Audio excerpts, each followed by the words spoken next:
పొల్లని యేసయ్య, పులిని యేసయ్య, పాపుని యేసయ్య యోసేపు యొక్క హృదయంలో ఉంటాడు. హల్లెలూయా. పేతురు అంటాడు, పేతురు భక్తుడు, అపోస్తలుడు, ఆయన అంటాడు, యేసు క్రీస్తుని ప్రభువుగా మీ హృదయంలో ప్రతిష్ఠించుకోండి అని అంటాడు.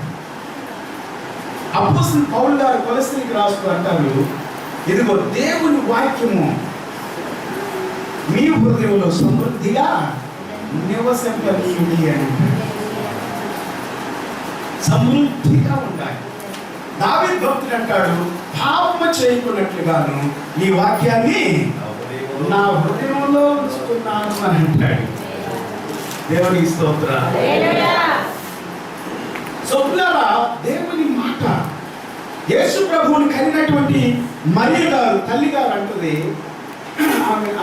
ఆమె గురించి వాక్యం చెబుతా ఉంది, యేసయ్య మాట్లాడిన మాట